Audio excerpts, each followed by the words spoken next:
आज आपण बटाट्याची भजी बनवतोय। त्याच्यासाठी एक बटाटा मोठा कापून घेतलाय।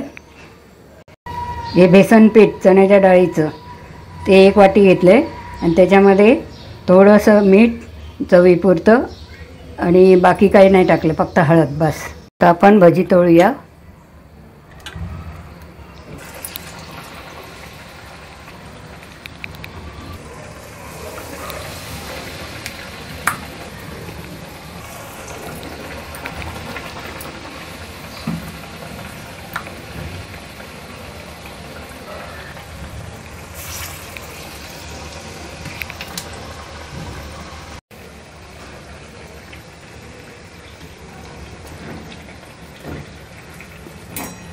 आता ही चांगली जर थोडी लालसर झाली ना की काढायची। मग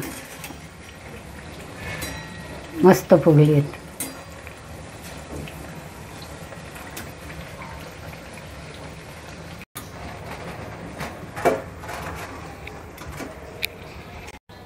आपली बटाट्याची भजी पण तयार झाली आहे। तुम्ही अशी बनवा। चण्याचं पीठ, फक्त बेसन आणि 1 बटाटा बस आणि तेल।